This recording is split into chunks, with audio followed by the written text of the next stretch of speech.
श्री स्वामी समर्थ प्रेक्षकांनो, हुकमाची राणी या मालिकेत खूप सुंदर असं वळण येताना आता आपल्याला पाहायला मिळणार आहे. मालिकेत नवीनच एक एंट्री झालेली आहे आणि ती दुसरी तिसरी कोणी नसून चक्क आपल्या इंद्राची प्रेयसी आहे.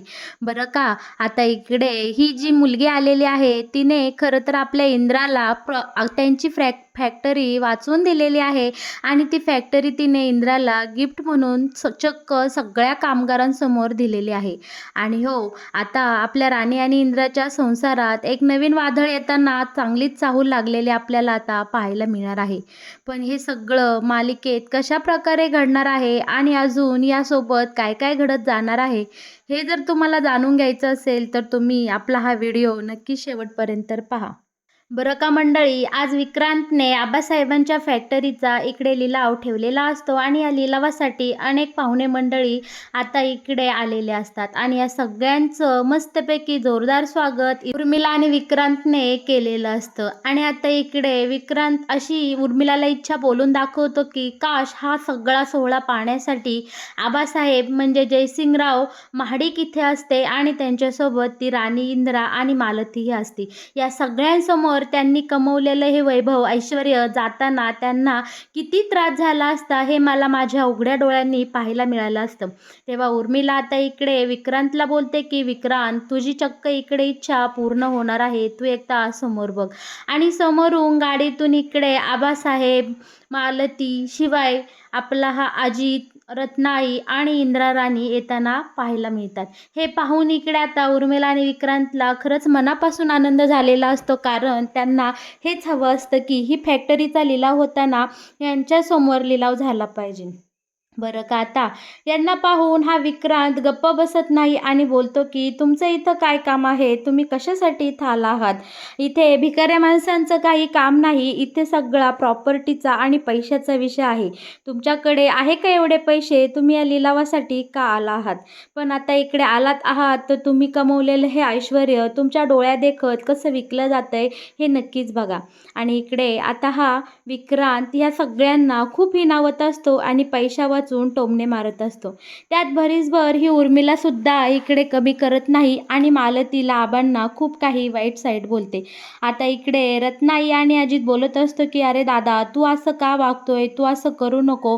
पण इकडे विक्रांत कोणाचाही काही ऐकून घ्यायच्या मनस्थितीत नसतो. तो त्याच्याच तोऱ्यामध्ये आणि भावामध्ये इकडे असतो. बरं का, आता विक्रांत बोलतो की आबासाहेब, तुमच्या खिशामध्ये किती पैसे आहेत, तुम्ही इकडे लिलावासाठी आला आहात, तुमचं इथं खरं तर काही काम नाही तरीसुद्धा आला आहात तर चला.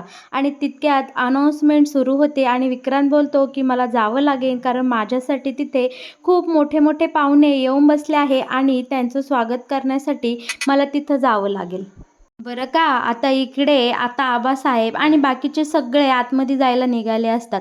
पण आबासाहेब यावर बोलतात की बरं का, मी तुम्हाला काय म्हणतो, आज माझं नशीब जिंकतंय, माझं कष्ट जिंकतंय का या विक्रांतचा वेडेपणा जिंकतोय हे मला सुद्धा पाहायचं आहे. आज सत्याचा विजय होतो का खोट्याचं पारडं जड होतंय आज कळेलच आपल्याला. आता हे सगळे जाऊन तिथं लिलावाच्या ठिकाणी बसतात आणि इकडे लिलावासाठी जो काही अँकर ठेवलेला असतो तो इकडे मोठमोठ्याने बोलत असतो की ही कंपनी खूप मोठी आहे आणि या कंपनीसाठी या विक्रांत सरांनी खूप कष्ट घेतलं आहे. बरं का, जेव्हापासून कंपनी विक्रांत सरांच्या हातामध्ये आली तेव्हापासून ही कंपनी एका अशा लेवलला जाऊन पोचली आहे की आता ती खूप अशी महाग झालेली आहे आणि तिला खूप मार्केटमध्ये व्हॅल्यू आहे. इथले कामगार आणि शिवाय इथल्या कामाच्या मशिनी खूपच चांगल्या आहेत आणि त्यांचा दर्जाही खूप चांगल्या क्वालिटीचा आहे. इकडे आता या माणसाने, या अँकरने कंपनीचे खूप चांगले चांगले वैशिष्ट्य लोकांना इथे सांगितलेले असतात आणि शिवाय ही कंपनी घेतल्याने तुमचा कशा प्रकारे फायदा होईल हे सगळं इकडं डिक्लेअर केलेलं असतं. आता फायनली लिलावाला सुरुवात होते आणि इकडे अँकर बोलतो की 3 करोड 1, 3 करोड 2. तितक्यात आता इथे बसलेल्या माणसांमधून आवाज येतो की 3.5 करोड आणि तो आवाज दुसरं तिसरं कोणाचा नसून आपल्या आबासाहेबांचा असतो. आणि आबासाहेबांनी इकडे बोलीला सुरुवात केलेली असते आणि हे पाहून मात्र उर्मिला विक्रांतला खूप जेलस फील झालेले असते. त्यांना आश्चर्य वाटलं असतं की नक्की आबांनी पैसे कुठून आणले आहेत. पण इकडे आता एकाचडे एक किमती इकडे कंपनीसाठी लागू लागतात. कोण म्हणतं 4 कोटी कोटी, कोण म्हणतं 5 कोटी, तर कोण काय आणि कोण काय. बरं का, आता इकडे शेवटी आबासाहेब 6 कोटीवर येतात आणि अखेर इकडे आता 6 कोटीचा आकडा ऐकून उर्मिला आणि विक्रांतला सुद्धा आकडे आलेले असते. पण तितक्यात इथे बसलेल्या माणसांपैकी एक बिझनेसमॅन म्हणतो की 7 कोटी आणि आता आबासाहेबांक या व्यतिरिक्त जास्त पैसा नसतो आणि आबासाहेब त्या बंगला विकत घेणाऱ्या माणसाला इकडे कन्व्हिन्स करत असतात की प्लीज तुम्ही अजून थोडे पैसे लावू शकता का. तेव्हा तो माणूस म्हणतो की आबासाहेब मला माफ करा, पण या व्यतिरिक्त जास्त पैसे मी आता या कंपनीसाठी देऊ शकत नाही, कारण माझी ऐपत इथपर्यंत होती. आता इकडे हा माणूस आबासाहेबांना सॉरी बोलतो आणि चक्क तिथून त्याची जी काही फाईल आहे ती घेऊन तिथून निघून जाताना आपल्याला पाहायला मिळणार आहे. हे पाहून आबासाहेबांचं मन खूप आतल्या आत तुटलेलं असतं आणि त्यांना मनोमन इतकं दुःख झालेलं असतं की आता ते बोलतात संपलं सगळं. आणि आबासाहेबांचा हा हरलेला चेहरा पाहून इकडे उर्मिलाला आणि विक्रांतला इतका आनंद झालेला असतो, अगदी आसुडी आनंद झालेला असतो.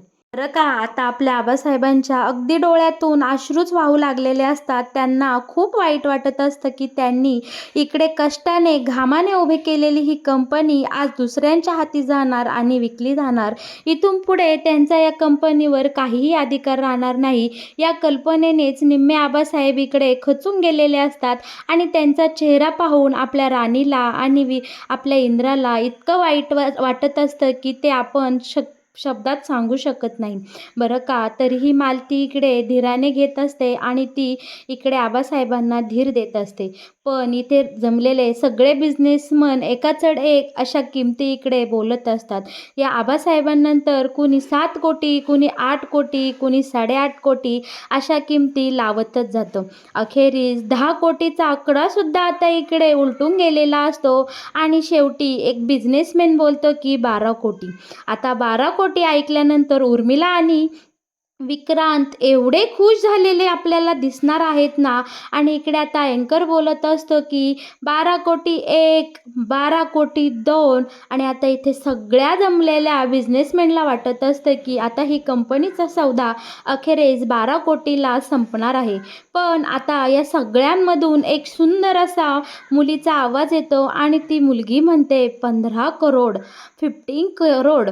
आता हा आकडा ऐकल्यानंतर मात्र इकडे सगळ्या बिझनेसमॅनमध्ये शांततेचं वातावरण निर्माण झालेलं असतं आणि एवढे ह्या कंपनीसाठी 15 करोड नक्की कोण देणार आहे हे पाहण्यासाठी तिथे जमलेले सगळे कामगार, सगळे बिझनेसमॅन आणि उर्मिला विक्रांत वळूवळू त्या आवाजाच्या दिशेने पाहू लागलेले असतात. आणि त्या आवाजाच्या दिशेने सगळ्यांनी पाहिल्यावर तिथून एका सुंदर मुलीची एंट्री झालेली असते आणि ती मुलगी एक बिझनेसमॅन असते. त्या मुलीमध्ये खूप असा ॲटिट्यूड असतो आणि दिसायलाही ती सुंदर असते. आता ती मोठ्या भावामध्ये इकडे येते आणि त्या खुर्चीवर बसते. आता तिच्या 15 करोडच्या अमाऊंट पुढं एकही बिझनेसमॅन बोली लावायला तयार नसतो. बरं का, आता इकडे हा अँकर बोलतो 15 कोटी 1, 15 कोटी 2 आणि अखेरीस तो बोलतो की 15 कोटी 3 आणि फायनली आबासाहेबांच्या या कंपनीला, या फॅक्टरीला 15 कोटीचा भाव मिळालेला असतो. आणि हे 15 कोटीची अमाऊंट ऐकून आपल्या विक्रांतला आणि ह्या उर्मिलाला खूप असा आनंद झालेला असतो. पण विक्रांत बोलतो की ही मुलगी नक्की कोण आहे, हिने आपल्याला फोनसुद्धा केलेला नव्हता. तेव्हा आता विक्रांतची समजूत काढून इकडं उर्मिला बोलते की आपल्याला काय करायचं आहे, ती कुणी का असेना, आपण फक्त 12 कोटीची अपेक्षा केली होती, पण इकडे आता ही मुलगी आपल्याला 13 कोटी देत आहे, सॉरी 15 कोटी देत आहे. मग आता आपला 3 कोटीचा फायदा होत आहे. आपल्याला काय करायचं आहे, तसेही हा सगळा फुकटचा पैसा आहे. विक्रांत, तू जास्त विचार करू नको आणि ह्या मुलीला आपली कंपनी देऊन टाक. आता फायनली 15 कोटीला ही कंपनीचा लिलाव जाहीर झालेला असतो आणि हे ऐकून आबासाहेबांच्या भावनाचा इकडे पार चुराडा झालेला असतो आणि ते पार खचून गेलेले असतात. त्यांना खूप वाईट वाटत असतं. इकडे राणी आणि आपल्या इंद्राच्या चेहऱ्यावर सुद्धा दुःख पसरलेलं असतं आणि सगळा कामगार वर्ग इकडे दुःखात असतो. बरं का, माझ्या लाडक्या प्रेक्षकांनो, आता इकडे खूप सुंदर असं मालिकेत ट्विस्ट येणार आहे. तो असा, आता ह्या मुलीने 15 कोटीचा चेक इकडे रेडी केलेला असतो आणि उर्मिला आणि विक्रांत त्या मुलीसमोर आलेले असतात आणि तिच्याकडनं आता हा 15 कोटीचा चेक घेण्याआधी उर्मिला तिला विचारते की असं पहिल्यांदा हात पुढे करते तिला सेकंड हँड देण्यासाठी, पण अजिबात ती मुलगी उर्मिलाला इकडे भाव देत नाही. तरीही उर्मिला फॉर्मॅलिटी म्हणते की या मॅडमसाठी चहा, कॉफी किंवा ड्रिंक घेऊन या. पण इकडे आता ही मुलगी थेट या उर्मिलाला बोलते की नो थँक्स, मला फक्त प्रॉपर्टीचे पेपर हवे आहेत. आता इकडे लगेच विक्रांत बोलतो की प्रॉपर्टीचे पेपर इकडे घेऊन या आणि प्रॉपर्टीचे पेपर हातात आणल्यानंतर इकडे विक्रांतला मात्र खूप माज आलेला असतो आणि त्याला इकडे आता आबासाहेबांचा पान उतारा करायचा असतो. विक्रांत लगेच या मुलीला ह्या मॅडमला बोलतो की मॅडम थांबा, या फॅक्टरीच्या ओरिजिनल ओनरकडूनच तुम्ही हे ओरिजिनल डॉक्युमेंट घ्या, म्हणजे त्यांनाही बरं वाटेल आणि तुम्हालाही. तेव्हा इकडे आता ही जी कोणी मॅडम असते ती बोलते की हो, मला नक्कीच आवडेल, या फॅक्टरीचा मेन ओनर कोण आहे त्यांना बोलवा.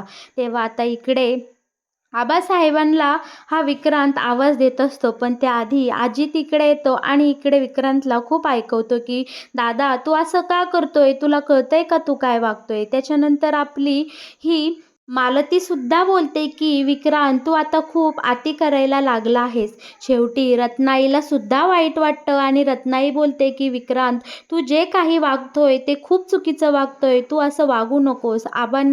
भाऊजींनी खूप कष्टाने ही कंपनी उभी केली आहे आणि तू विकू नको. तेव्हा आता हा सगळा प्रकार पाहून ह्या कंपनी खरेदी करणाऱ्या मॅडम बोलतात की नक्की काय प्रकार आहे हा विक्रांत सर, नक्की काय विषय आहे. तेव्हा विक्रांत बोलतात की काही नाही मॅडम, हे आबासाहेब आहे, जयसिंगराव महाडिक. खरं तर ही कंपनी त्यांनी खूप कष्टाने उभी केली आहे, पण ती सध्या आता माझ्या नावावर आहे आणि मी या कंपनीचा आता मालक आहे. पण याआधी हेच मेन मालक होते, त्यामुळे तुम्हाला यांच्या हातनं डॉक्युमेंट मिळाले तर नक्कीच तुम्हालाही आवडेल आणि आबांनाही ते आवडेल.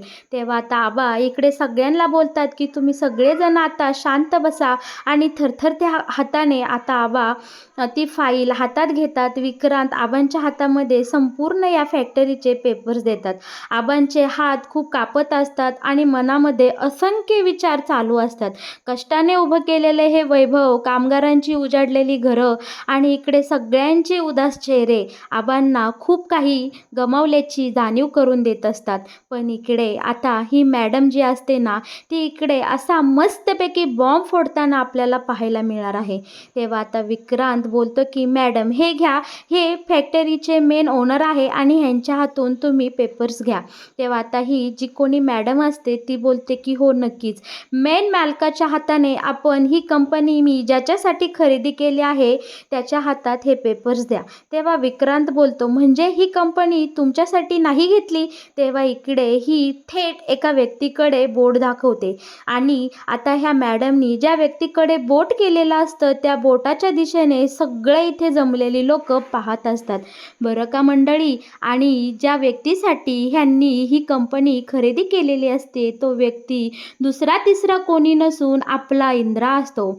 इंद्रजित महाडिक यांच्या नावावर आता ही संपूर्ण फॅक्टरी गेलेली असते आणि हे पाहून इकडे आबा, मालती, शिवाय राणी ह्या सगळ्यांच्या चेहऱ्यावर खूप असा सुंदर आनंद पसरलेला असतो. आणि इकडे नक्की काय घडलं हा प्रकार कोणाच्याही लक्षात येत नाही.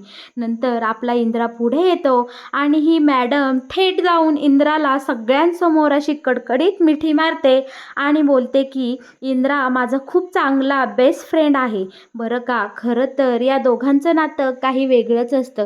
ही जी मुलगी असते ना, ती दुसरी तिसरी कोणी नसून इंद्राची गर्लफ्रेंड म्हणजेच प्रियसी असते. बरं का, आता ह्या प्रियसीने आपल्या इंद्रासाठी ही कंपनी खरेदी करून दिलेली असते.